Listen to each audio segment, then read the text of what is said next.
I want to specifically thank Deputy Secretary Delgado and Executive Deputy Secretary Fitterer for their work on the Basic Education Funding Commission, and they served as two of the votes out of that 15-member commission. And I also want to give a shout out to Director Jess Seitz, who was also instrumental in the commission's work. And Mr. Secretary, I'm sure you probably know this was the first time that any commission has not reached consensus on a singular report, and instead we issued two reports, a majority report and a minority report.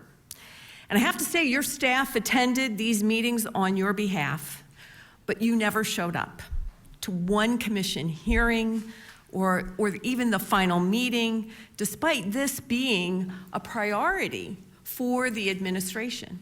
I mean, my goodness, it was 8 months and 14 hearings. We had almost 100 testifiers, thousands of comments on our public portal, and I will note that I attended all of the meetings and hearings as co-chair of the commission. And that commission, again, released two reports, a majority and a minority report, and there were a lot of similarities in both reports, and I'll note that your staff abstained in voting for the report that I supported and voted in support of the majority vote report. And the key reason that I could not vote for the majority report is that it called for $7 billion in new funding for basic education.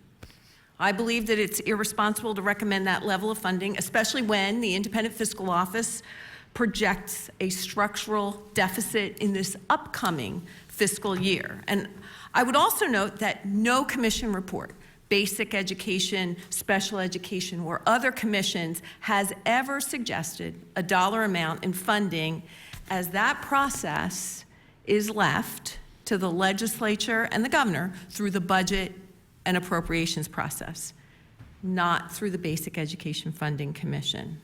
So your staff voted in support of a report that proposes to spend an additional $7 billion over the next 7 years. The budget secretary wanted this report before the governor's budget address so that it could be reflected in his budget. And so I want to build on the line of questioning that began with Senator Robinson this morning. Mr. Secretary, I said recommending $7 billion in new funding is irresponsible. You, by way of your staff, supported that majority recommendation. But Mr. Secretary, this budget does not reflect that report that you voted in support of. I think it's disingenuous, I think it's irresponsible to recommend but not reflect the vote that you just took a month ago to call for all of this new funding.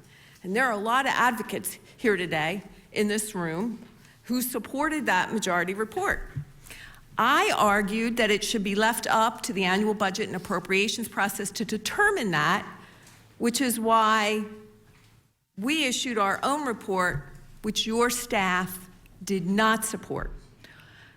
Listening to your testimony here today, it leaves me to ask this question: are you here today to argue the very thing that Senator Argyle, Senator Rothman, and I called for from the get-go? Because that's what your budget reflects. I support the budget proposal, as it was approved by the committee. So you support what the committee put forward? Yes. Okay, because your testimony here today does not align with the governor's executive budget. Turn to page 17. On page 17 in your budget book, do you have page 17? This budget book? Yeah.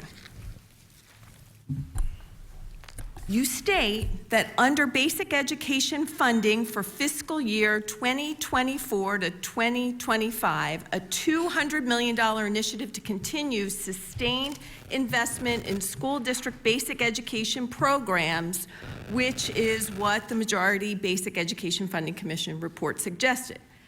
However, in the governor's executive budget, and if you turn to page E15-13, this $200 million increase in basic education every year for the next 7 years does not appear. Are you with me? Yes. Okay.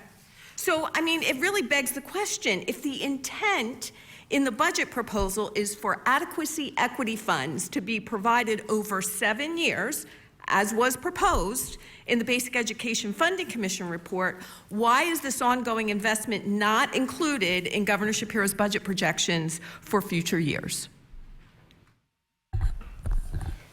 Senator, as stated earlier, this has been common practice that these long-term budgets are discussed every year and approved by the General Assembly. I agree with you, Mr. Secretary. Mr. Secretary, you made a vote. You needed this budget document, or this Basic Education Funding Commission document, in order to make your budget proposal, and yet the budget proposal that you put forward to the General Assembly, it does not in any way reflect what you voted in support of. There's a disconnect. Thank you. And I know that we're close to time. Well, you know what? We're going to continue to talk, because I chaired the Basic Education Funding Commission, and I did not have a question in the first round, Mr. Chairman, and so please, I'd like to have your answer. Absolutely.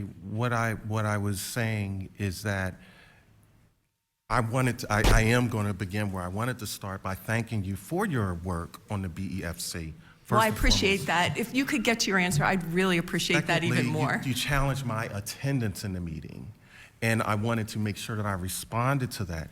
I am the Secretary of Education. Me sitting at the table and being asked about my feelings about this proposal, it's not fair for me to be there. The team needs to work through I would disagree with that, Mr. Secretary. You know, I think when I talked with other senators on the other side of the aisle, I think we could have come to consensus. And I think if it was a priority, it would have been helpful to have you there.